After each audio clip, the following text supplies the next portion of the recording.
What's up, everybody? Today we're going to talk about the recap of Joyce versus Herkovic and much more when we come right back.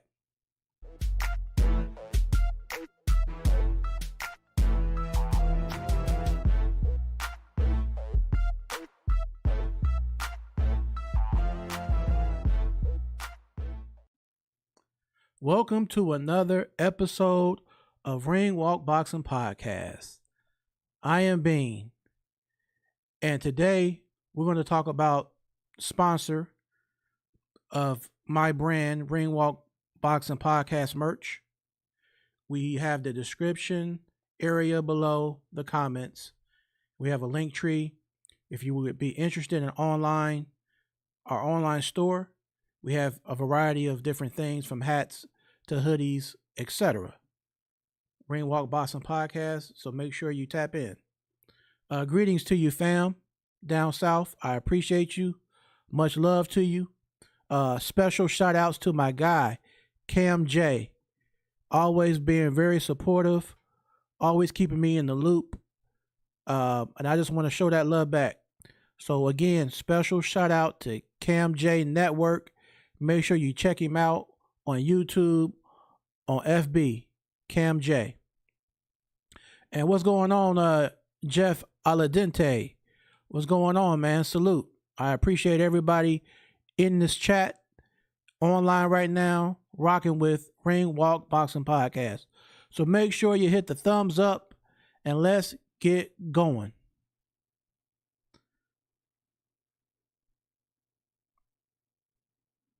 All right, so we're going to start off talking about the last night fight with Ben Whitaker versus Leon Willings. The first round, Ben Whitaker was more of a serious Ben Whitaker, moving around, filling out his opponent, and vice versa, his opponent filling out Ben Whitaker. By round two, once Ben Whitaker kind of got an idea of the style of his opponent, he turned it up a notch and he started to go back into his showboating ways. It was an eight round fight, and Ben Whitaker ended up winning by decision, pretty much by the volume of his punches, his combinations, his work rate. He was making sure that he beat his opponent to the counter punching. He was mixing it up, going downstairs and upstairs, and he showed his defensive ways. You know, when he gets a little cocky and showboating, and his opponent is swinging at him, and they're missing and hitting the air, and then he might start to do a little dance in that ring. That's what you saw with Ben Whitaker last night. So we'll see what he has next upcoming for his next opponent. But as of right now, Ben Whitaker has been holding it down. He's been doing his thing. A little bit controversial because even some people from where he's from over in UK, you got his fan base that love him and they rock with him. But then you also got the people over there that say he's too arrogant and too cocky, and they're looking for the moment for him to get relaxed in the ring and then get knocked out or something like that. So people are looking to see Ben Whitaker get that short end of the stick due to his cocky and arrogant style. You know what I'm saying? But I gotta say, shout outs to Ben Whitaker. Congratulations on your win. They had a 10 round fight. The main event, Filip Hrgovic versus Joe the Juggernaut Joyce. It was definitely a toe-to-toe fight, but it really wasn't no skill display in this fight. It was just two big Goliath guys in there going at each other. No skill, just kind of blow for blow. And in that fight, we know Joe Joyce as to being a guy who has slow hands, but truthfully, compared to his slow hands, Herkovic, he didn't look a lot faster. He didn't look much faster as far as his hand speed than Joe Joyce did last night. Um, and once again, to me, in my opinion, Joe Joyce proved his lack of ring IQ last night. His range was terrible. He was stepping in too far. He didn't have good range. He wasn't keeping Herkovic on the end of a jab. He would step in way too far. Right in the line of fire, and he already don't got defense. So why he's stepping in so close to Herkovic, it really had my mind kind of boggled. But it is what it is, I guess that's just the style of Joe Joyce, and a person like him, they won't have a long career because he's taking too much unnecessary punishment. You know what I'm saying? Your chin is not supposed to be your guard. You're not supposed to take unnecessary punishment. And he just takes too many big blows from these other big guys of the heavyweight division. I just don't see longevity in his future. After that fight, he might even want to say, hey, he might want to fight a couple easy fights for a payday or something, and then retire and sell off in the sunset.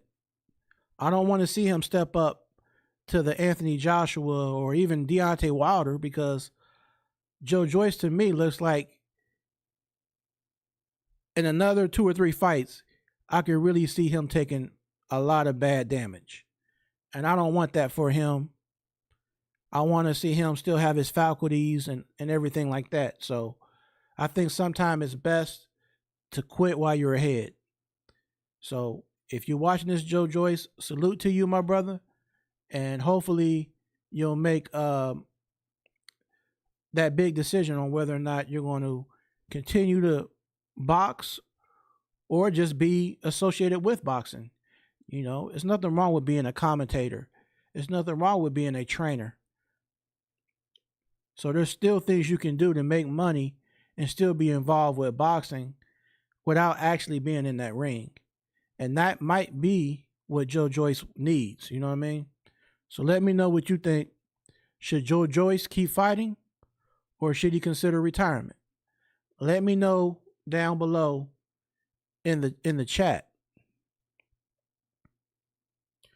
And another thing, Joe Joyce, like I said, he doesn't throw a proper jab. There's really no type of it's not crispy, it's not extended. It just ain't. It just something is off there. Jeff Aladente, who do you think is a good matchup for Joe Joyce after this fight? I don't know, man. Maybe let's see how Deontay Wilder looks after his next fight with his opponent. I'm trying to think what his opponent name was. He was the Tyrell. So after the Tyrell fight, if Wilder looks like himself, he's not being too reary, he's letting his hands go, which he doesn't throw a lot of punches anyway. It would be good to see Deontay Wilder versus Joe Joyce, just to see how that would go. And if either guy looks absolutely terrible in that matchup, that's the guy that definitely needs to retire. You know what I'm saying? So, and I agree, Jeff. It would be a crazy matchup, man. Wilder versus Joe Joyce. Cam J, Joyce on gatekeeper status.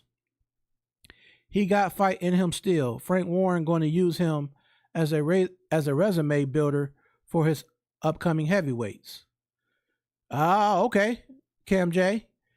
You say Joe Joyce versus Andy Ruiz. Man, okay. I like that for real. Especially if Andy's his hand hasn't been if his hand is healed from his injury, when he fought Big Baby Miller. Andy Ruiz versus uh, Joe Joyce would be a good fight. And even Andy Ruiz versus Wilder, that's a good fight too. You know what I'm saying? So there's a couple of matchups that could happen. It could be Joyce versus Andy Ruiz. It could be Wilder versus Herkovic if Wilder gets past his next opponent. So it's still a couple of guys down in that on that level where they still can fight each other.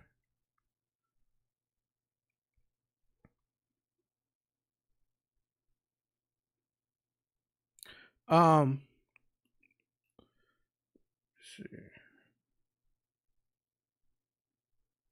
now looking at that fight,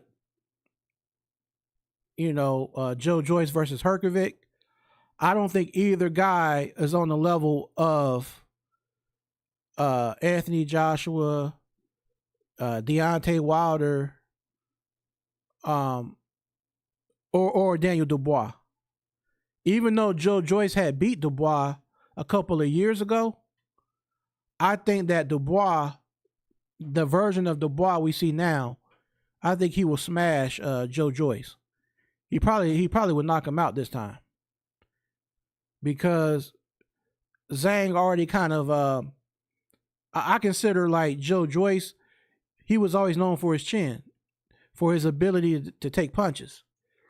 People call it a granite chin, but it's more like a big block of ice, a real thick block of ice. And after a while, if you keep hitting that ice repeatedly, eventually it'll start to crack. And I think that's kind of what happened with his jaw. Eventually, once a big guy like Zhilei Zhang, who was an accurate puncher and a big guy, was able to knock out Joe Joyce, I think his chin resistance is not where it once was. You know what I'm saying? And I think the big punchers like Dubois, AJ, Deontay Wilder, they could expose the chin of Joe Joyce, in my opinion. Cam J, Herkovic should fight the winner of Bakoli versus Ijagba. Hey, man, that's a good point. That would be a good fight, bro.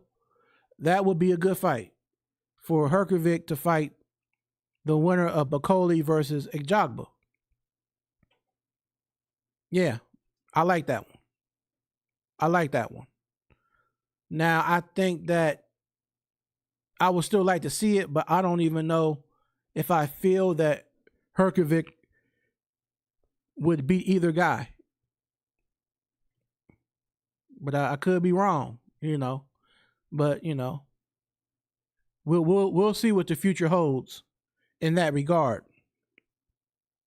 But I like that, Cam. I like that right there.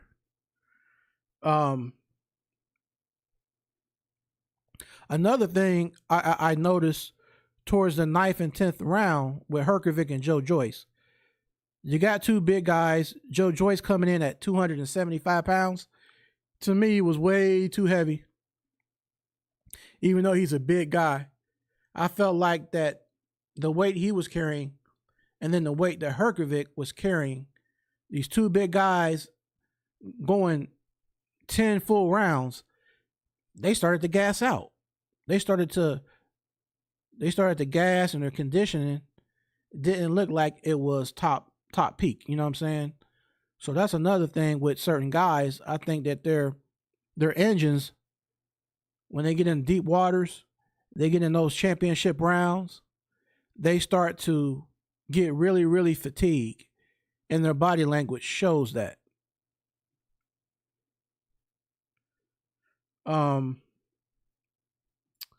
Now I've been looking at on like IG and different things and FB. Martin Bakoli is getting in fighting shape after his loss to Joseph Parker, where he was a replacement on like a 2-day notice. Right now, he's looking like he's in fighting shape, like he's on it. He's watching his diet. He's jump roping. He's looking more lean.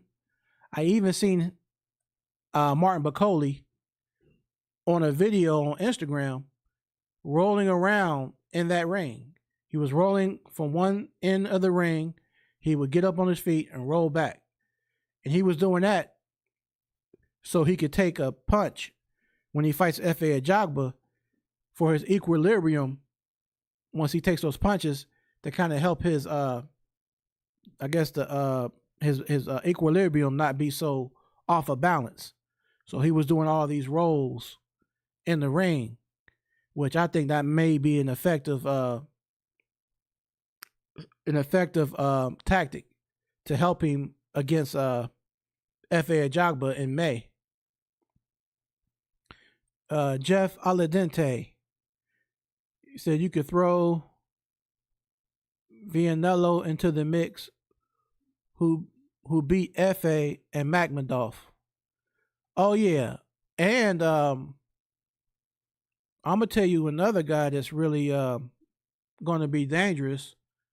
Is the guy that beat Magmadov and beat Zhang with body shots. Ajit Kabayel. Kabayel is on the up and up. I want to say he has not lost yet, and his body work is crazy. The things he does to his opponents to break them down, it's crazy, man. He definitely got some work for these other guys in the heavyweight division.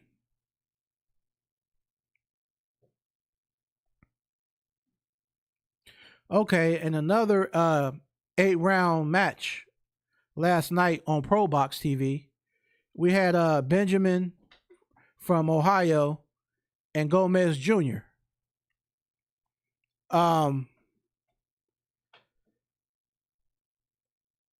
It was a back and forth battle. They both showed they have good chins. Benjamin was more busy, and he outworked Gomez Jr. So in the end, Benjamin ended up winning that fight on a decision.